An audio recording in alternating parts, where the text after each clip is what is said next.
பாண்டிச்சேரிக்கு trip plan பண்றீங்களா? உங்க பாண்டிச்சேரியில ஃப்ரெண்ட்ஸ் அண்ட் ஃபேமிலியோட வந்து ஸ்டே பண்றதுக்கு ஒரு பிரீமியமான லக்ஸரி வில்லா தான் நம்ம Yash villa. Group stay, couple ஸ்டேக்கு ஏத்த மாதிரி இருக்க இந்த 3 BHK வில்லால இருக்க எல்லா ரூம்ஸ்லயும் ஏசி, டிவி, அட்டாச்ட் பாத்ரூம்னு ஃபுல்லி ஃபர்னிஷ் ஆகி ரொம்ப நீட்டா மெயின்டைன் பண்ணிட்டு இருக்காங்க.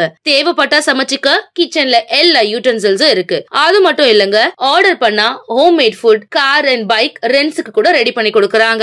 அது மட்டும் இல்லங்க, வாக்கபிள் டிஸ்டன்ஸ்ல veg and non-veg hotels, KFC chicken and super மார்க்கெட்ஸும் அவைலபிளா இருக்கு. உங்க வீக்கெண்ட இன்னும் வைப் ஆக்குறதுக்கு பிரைவேட் ஸ்விம்மிங் பூலும் இருக்குங்க. கார் பார்க்கிங் வசதியோட இருக்க நம்ம யாஷ் வில்லா பாண்டிச்சேரியோட சென்டர்ல இருக்கிறதுனால இங்க இருந்து 5 கிலோமீட்டர்ஸ்ல எல்லா டூரிஸ்ட் அட்ராக்ஷன்ஸையும் நீங்க ஈஸியா ரீச் பண்ணிடலாம். இன்னும் எங்க வெயிட் பண்ணிட்டு இருக்கீங்க? உடனே கால் பண்ணுங்க 9952421750. உங்க ஸ்டேவை கன்ஃபார்ம் பண்ணிக்கோங்க.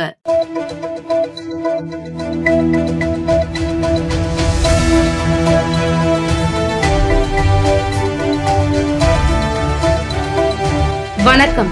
சக்தி சேனலின் புதுவையின் இன்றைய நிகழ்வுகள்.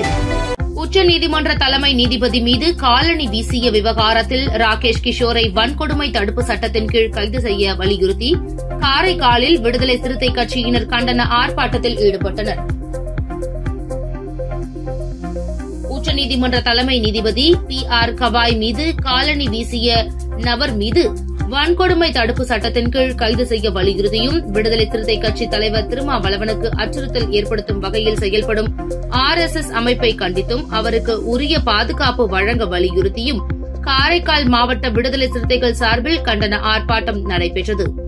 இதில் மாநில அரசியல் குழு செயலாளர் அரசு வணங்காமுடி தலைமையில் காரைக்கால் புதிய பேருந்து நிலையம் அருகில் நடைபெற்ற கண்டன ஆர்ப்பாட்டத்தில் 50க்கும் மேற்பட்டோர் கலந்து கொண்டு மத்திய அரசை கண்டித்து கண்டன முழக்கங்களை எழுப்பி கண்டன ஆர்ப்பாட்டத்தில் ஈடுபட்டனர்.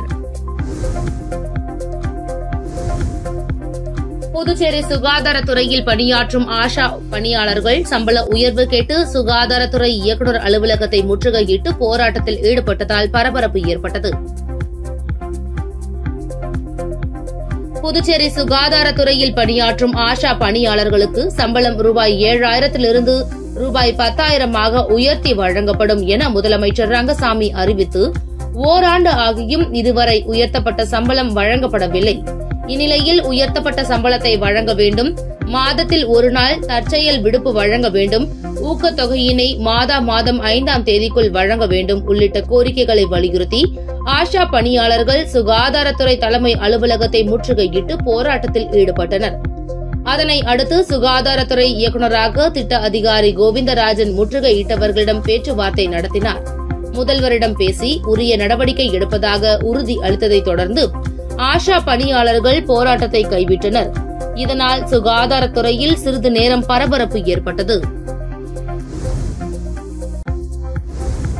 புதுச்சேரி பல்கலையில் பாலியல் புகார் மீது உரிய நடவடிக்கை எடுக்கப்படும் என அளித்த வாக்குறுதியை ஏற்று மாணவர்கள் போராட்டத்தை கைவிடுவதாக அமைச்சர் நமச்சிவாயம் கூறினார். இது தொடர்பாக செய்தியாளர்களிடம் பேசிய அவர், புதுச்சேரி பல்கலையில் கடந்த சில தினங்களாக நடந்து வந்த போராட்டங்கள் தொடர்பாக பேச்சுவார்த்தை நடத்தப்பட்டது. அதில் பல்கலை துணைவேந்தர், பதிவாளர், போலீஸ் அதிகாரிகள், மாணவ அமைப்பு பிரதிநிதிகள் கலந்து கொண்டனர். கூட்டத்தில் பேராசிரியர்கள் மீதான பாலியல் புகார்கள் மீது விசாரணை நடத்தவும், மாணவர்கள் மீதான வழக்கை திரும்பப் பெற அரசு உரிய நடவடிக்கை எடுக்கும், பல்கலை உள்புகார் குழு அமைப்பதற்கான தேர்தல் நடத்தப்படும் என உறுதி அளிக்கப்பட்டது. அதனை ஏற்று மாணவ அமைப்பு பிரதிநிதிகள் தங்கள் போராட்டத்தை முடித்துக் கொள்வதாகவும் தொடர்ந்து பல்கலை அமைதியான முறையில் செயல்பட ஒத்துழைப்பு அளிக்க ஒப்புக் கொண்டுள்ளனர். மாணவர்களின் கோரிக்கைகள் அனைத்தும் நிறைவேற்றப்படும் என்றார். ஊசுடு தொகுதி முழுவதும் உள்ள பிரதான சாலைகளில் உள்ள 400க்கும் மேற்பட்ட மின் விளக்குகளை புதிதாக 120 வாட்ஸ் மின் விளக்குகளாக மாற்றுவதற்கான பூஜையை சட்டமன்ற உறுப்பினர் சாய் ஜே சரவணன் குமார் தொடங்கி வைத்தார். புதுச்சேரி மாநிலம் ஊசுடு தொகுதி முழுவதும் உள்ள பிரதான சாலைகளில் ஸ்ட்ரைவ் தனியார் நிறுவன பங்களிப்புடன் 400க்கும் மேற்பட்ட மின் விளக்குகளை புதிதாக 120 வாட்ஸ் மின் விளக்குகளாக மாற்றுவதற்கான தொடக்க நிகழ்ச்சி குருமாம்பேட் திருவள்ளுவர் சிலை அருகில் பூஜை நடைபெற்றது.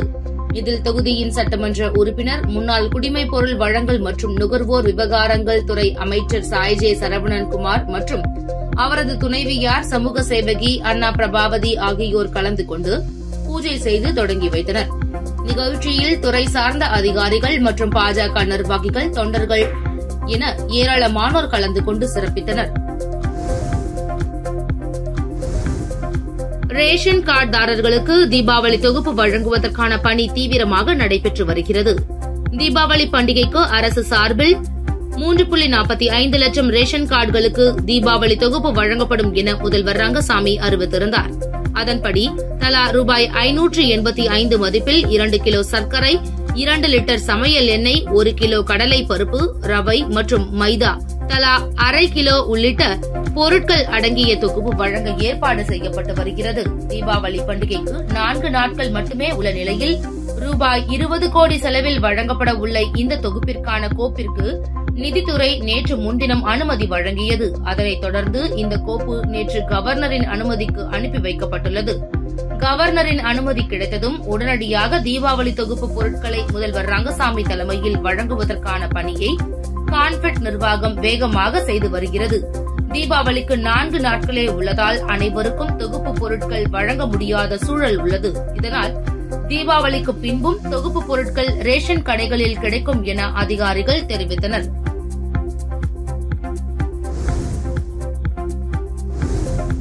பொதுப்பணித்துறையில் மீண்டும் பணி வழங்க வலியுறுத்தி புதுச்சேரி அண்ணா சிலை அருகே 100க்கும் மேற்பட்ட ஊழியர்கள் பம்பை உடுக்கை உடன் நூதன முறையில் போராட்டத்தில் ஈடுபட்டதால் பரபரப்பு ஏற்பட்டது.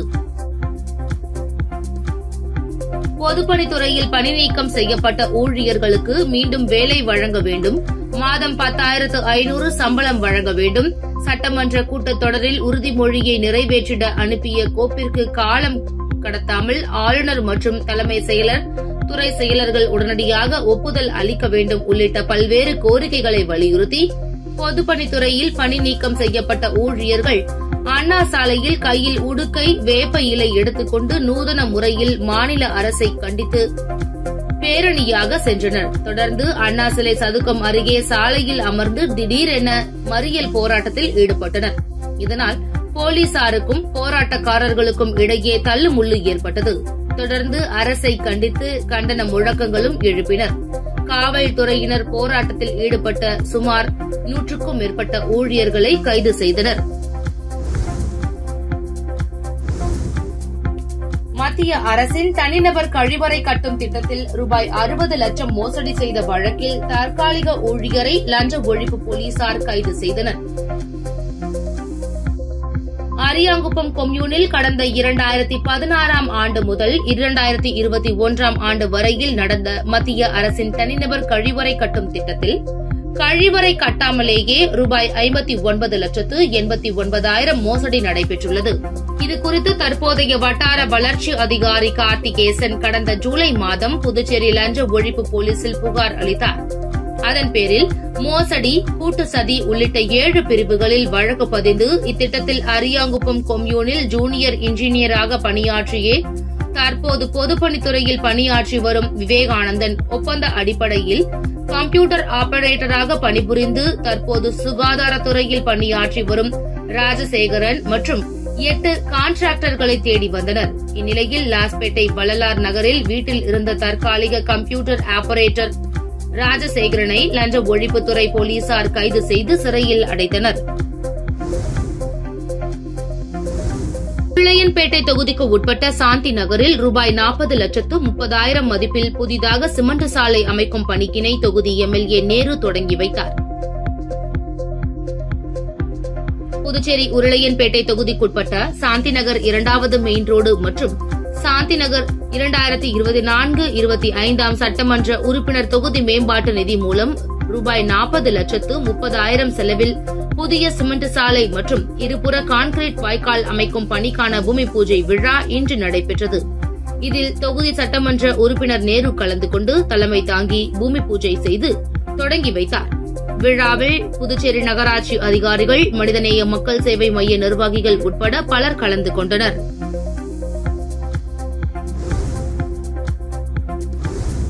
காரைக்காலில் நடந்த முஸ்லிம் வித்யா சங்கத்தின் பொதுக்குழு கூட்டத்தில் புதிய நிர்வாகிகள் தேர்வு செய்யப்பட்டனர். முஸ்லிம் வித்யா சங்கத்தின் 40வது பொதுசபை கூட்டம் காரைக்கால் முஸ்லிம் வித்யா சங்க பள்ளி வளாகத்தில் நடைபெற்றது. கூட்டத்திற்கு தற்காலிக தலைவராகவும் தேர்தல் அதிகாரியாகவும் நியமிக்கப்பட்ட டாக்டர் இல்முதீன் மரைக்கார் தலைமை வகித்தார். முகமது காசம் நிகழ்ச்சியை துவக்கி வைத்தார். பொறியாளர் ஹாஜா மொய்தீன் வரவேற்புரை நிகழ்த்தினார். மறைந்த சங்க நிர்வாகிகள் மற்றும் ஆயுட்கால உறுப்பினர்களுக்கு இரங்கல் தெரிவிக்கப்பட்டது. சங்க செயலாளர் பேராசிரியர் உமர் அத்தாப் ஆண்டறிக்கை வாசித்தார். தணிக்கை செய்யப்பட்ட வரவு செலவு கணக்குகளை ஹாஜா சமர்ப்பித்தார். பின்னர் சங்கத்தின் புதிய நிர்வாகத்திற்கான தேர்தல் நடைபெற்றது.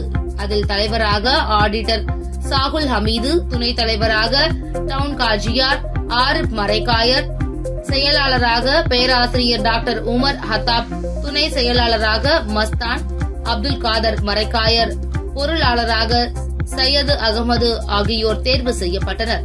மேலும் நிர்வாக சபை உறுப்பினர்கள் பல்வேறு நிர்வாகிகள் நியமிக்கப்பட்டனர். புதுச்சேரி சிகரம் வாகன ஓட்டுநர்கள் மற்றும் உரிமையாளர்கள் தொழிலாளர்கள் சங்கத்தின் சார்பில் இலவச கண் மருத்துவ முகாம் நடைபெற்றது. வாசன் கண் மருத்துவமனை மற்றும் புதுச்சேரி சிகரம் வாகன ஓட்டுநர்கள் மற்றும் உரிமையாளர்கள் தொழிலாளர்கள் சங்கம் இணைந்து மாபெரும் இலவச கண் மருத்துவ முகாம் புதுச்சேரியில் உள்ள வாசன் கண் மருத்துவமனையில் நடைபெற்றது. சங்கத்தின் தலைவர் வேலு தலைமையிலும் பொருளாளர் ஐயப்பன், செயலாளர் பாண்டியன் ஆகியோர் முன்னிலையிலும் நடைபெற்ற கண் பரிசோதனை முகாமில் சங்கத்தின் நிர்வாகிகள் மற்றும் குடும்பத்தினர் இலவச கண் பரிசோதனை முகாமில் சுமார் 300க்கும் மேற்பட்டோர் கலந்து கொண்டு கண் பரிசோதனை செய்து கொண்டனர். மேலும் முகாமில் மாநில நிர்வாகிகள் மற்றும் மண்டல நிர்வாகிகள் உறுப்பினர்கள் அனைவருக்கும் ஓட்டுநர் சீருடை வழங்கி கௌரவித்தனர்.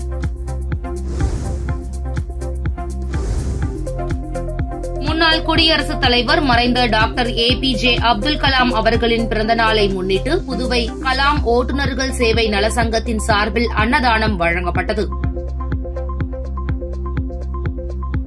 மறைந்த முன்னாள் குடியரசுத் தலைவர் டாக்டர் APJ அப்துல் கலாம் அவர்களின் பிறந்த நாளை முன்னிட்டு புதுவை கலாம் ஓட்டுநர்கள் சேவை நலசங்கத்தின் சார்பில் அன்னதானம் வழங்குவதற்கான ஏற்பாடுகள் செய்யப்பட்டு வில்லியனூர் பகுதி MGR சிலை சந்திப்பு மற்றும் வில்லியனூர் பைபாஸ் கோபாலசுவாமி நாயக்கர் மண்டபம் அருகே சுமார் 2000க்கும் மேற்பட்ட பொதுமக்களுக்கு அன்னதானம் வழங்கும் நிகழ்ச்சி நடைபெற்றது. புதுவை கலாம் ஓட்டுநர் நலசங்கத்தின் தலைவர் சதாசிவம் தலைமையில் செயலாளர் ரவி, பொருளாளர் முருகன் முன்னிலையிலும் நடைபெற்ற அன்னதானம் வழங்கும் நிகழ்ச்சியில் நிர்வாகிகள் லூர்துசாமி, எழிலன், முருகன், பிரபு, விஸ்வா, செந்தில், முத்து ஆகியோர் கலந்து கொண்டு பொதுமக்களுக்கு அன்னதானம் வழங்கினர். மேலும் மறைந்த குடியரசுத் தலைவர் டாக்டர் APJ அப்துல் கலாம் பிறந்த நாளை முன்னிட்டு புதுச்சேரி கலாம் ஓட்டுநர்கள் நலசங்கத்தின் சார்பில் தொடர்ந்து 5 ஆண்டுகளாக பொதுமக்களுக்கு அன்னதானம் வழங்கப்படுகிறது என்பது குறிப்பிடத்தக்கது. புதுச்சேரி வேளாண் துறை செயலர் சௌத்ரி முகமது யாசினுக்கு துறை இயக்குநர் பொறுப்பும் கூடுதலாக வழங்கப்பட்டுள்ளது. புதுச்சேரி வேளாண் துறை இயக்குநராக பணியாற்றிய வசந்தகுமார் கடந்த 3 மாதங்களுக்கு முன் பணி ஓய்வு பெற்றார்.